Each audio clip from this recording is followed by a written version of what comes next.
Adolf খানের মতো এরকম একটা নেহায়েত মেয়ে মানুষের মতো লোক কোন রকম পুরুষ হয়ে সে বেঁচে আছে, তাকে যখন আপনি সেরা সুন্দর বলে যখন আপনি পুরস্কার দিবেন, সুদর্শন পুরুষ বলে যখন আপনি পুরস্কার দিবেন, এটার পরে আলেম ওলামাদের ফিডব্যাক কি, সাধারণ মানুষের ফিডব্যাক কি, তাওহীদি জনতার ফিডব্যাক কি, এটা তারা দেখতেছে। যদি দেখে যে না এটা আমরা খুব সহজে মেনে নিছি, তাহলে পরের ধাপ আসবে। তো এই যে অবস্থা, এমন একটা ব্যক্তি যাকে দেখতে নিতান্ত মহিলা মানুষের মতো লাগে, তাকে যদি আপনি সবচেয়ে সুদর্শন পুরুষ বলেন, তাহলে এটা এই জাতির জন্য, একটা মুসলিম উদ্দেশিত একটা দেশে, দ্বিতীয় বৃহত্তর একটা মুসলিম দেশের জন্য এটা লজ্জাজনক।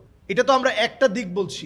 এবার আপনি দ্বিতীয় বিষয়টা চিন্তা করলে আপনি হতবাক হয়ে যাবেন। বর্তমান প্ল্যানই চলছে এটা, এডলফ খানের মতো ব্যক্তিদেরকে প্রমোট করে দিয়ে যাকে সুদর্শন পুরুষ হিসেবে ঘোষণা করা হচ্ছে। আমার কাছে মনে হয় এটা নিতান্তই একটা বেহায়াপনা ছাড়া আর কিছু না। এইরকম একটা পুরুষ সুদর্শন পুরুষ হয় কেমনে? পুরুষের তো সমাজের ভিতরে অভাব পড়ে নাই। সুদর্শন পুরুষ বলতে আমরা ওই পুরুষদেরকে বলি যাদেরকে দেখলে সুপুরুষের মতো লাগে, আর যাকে বলা হয়েছে সুদর্শন পুরুষ তাকে দেখলে একেবারে নিতান্ত একটা মহিলা মানুষের মতো লাগে। তো তিনি সুদর্শন পুরুষ হয় কেমনে?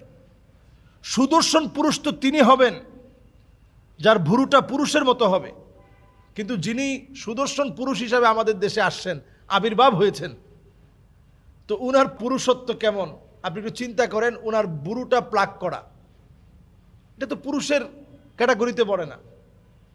এরপরে আপনি দেখবেন তার দুলগুলো যে কোন জায়গায় পরা, এটা শেষ নাই। এক এক দিন এক এক জায়গায় দুল পরে তিনি।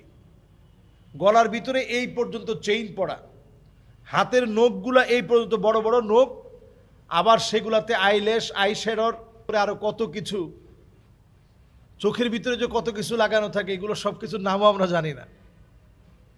তো এই যে অবস্থা, এমন একটা ব্যক্তি যাকে দেখতে নিতান্ত মহিলা মানুষের মতো লাগে, তাকে যদি আপনি সবচেয়ে সুদর্শন পুরুষ বলেন, তাহলে এটা এই জাতির জন্য, একটা মুসলিম উদ্দেশিত একটা দেশে, দ্বিতীয় বৃহত্তর একটা মুসলিম দেশের জন্য এটা লজ্জাজনক। এটা তো আমরা একটা দিক বলছি।